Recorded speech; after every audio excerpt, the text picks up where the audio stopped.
How you doing, folks? My name's Jesse. Vlog entry number 51, November 18th. What am I working on? Same stuff I talked about before. I'm trying to shoot a bunch of these together.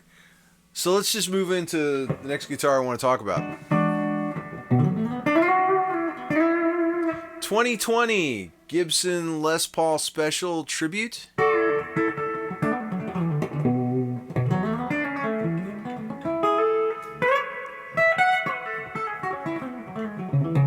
Yes, it was a COVID purchase. I bought a lot of guitars during COVID. And I jumped on this one because at the time, buying a Gibson of any meaningful quality for less than $1,000 was difficult to find. And this was in a Guitar Center for under $7. And I played it and I was like, yep, this will do. And I couldn't understand why. Maybe somebody traded it in on something bigger. Maybe somebody bought it, played it for a while, and decided it wasn't their thing.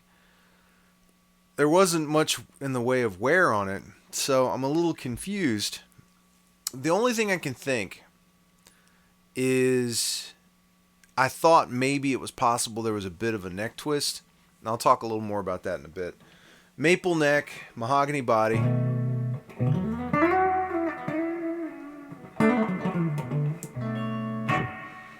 And it was very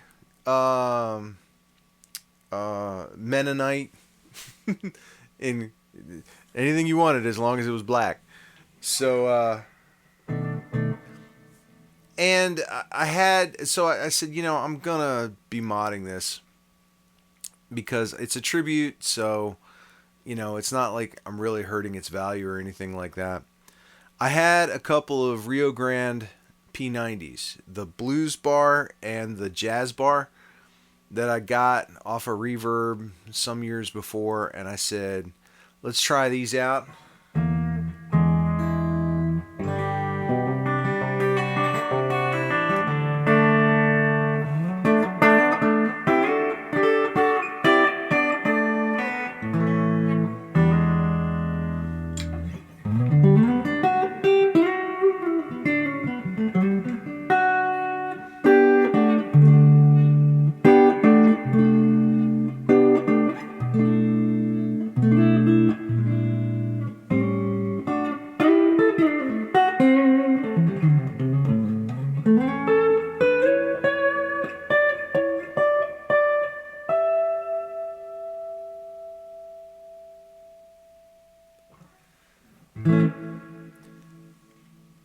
I even got a Music City bridge for it. I wanted to try one out. Now, the cool thing about the Music City bridge, you know, like Uncle Larry talks about how that these are intonatable. I don't know if they're like the original saddle had a lot of edges on it, so I don't know if this dramatically improved the intonation, although it is intonated well. The one thing is that it locks into place, so it's severely bolted in.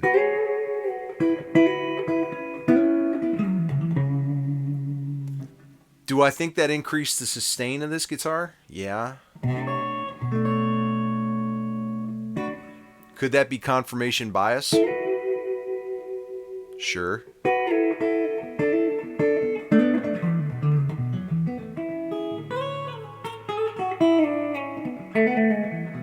I'm an English teacher.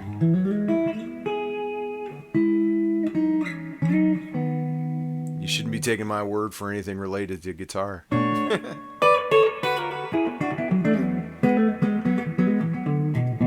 But like my friend Don said, if you think it makes a difference, it makes a difference. If nothing else, in the way you perceive how you sound, which will inform your playing from that point on.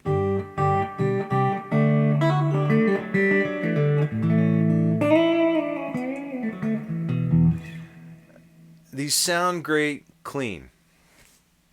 I'm going to hit the Nauticlon.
as I was going through gear, I had this and I had that blue double cutaway, the Les Paul Jr. double cut tribute.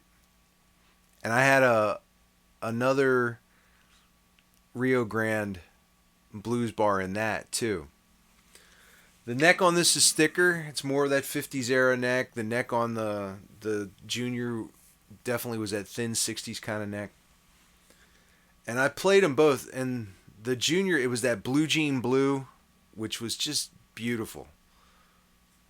But this one sounded better. This one played better. And this is the one that stays in the rack, you know. And when I start going, I don't play that one enough. Maybe I should get rid of it. And I plug it in and I play it. And then I go, no. It sounds great.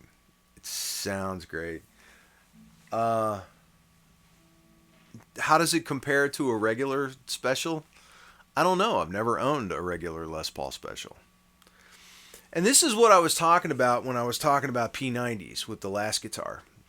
Because at the moment, this is my concept of what P90s sound like. Big and fat with just enough high end, to keep them from getting muddy.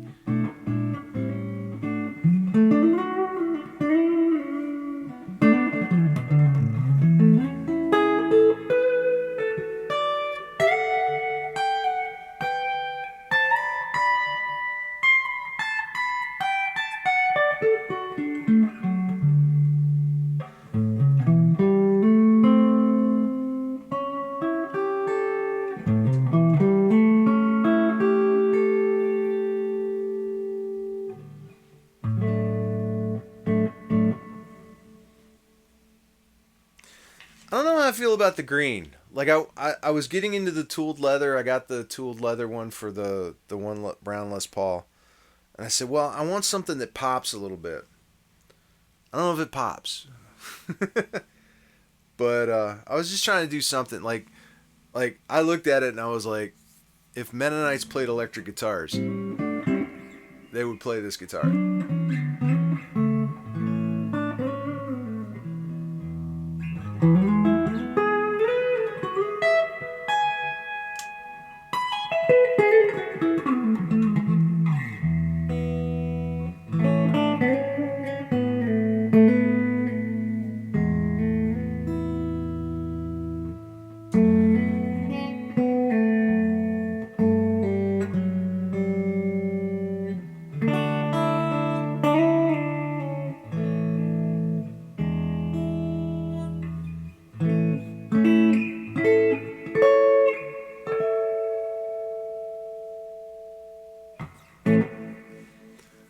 Let me know if you've had a special tribute. Let me know what your thoughts are. Let me know your thoughts on P90 pickups. Next week, I'm going to show you another Gibson I've got that's got P100s in it, and I want to talk a little bit about those. My name's Jesse. I'll talk to you later.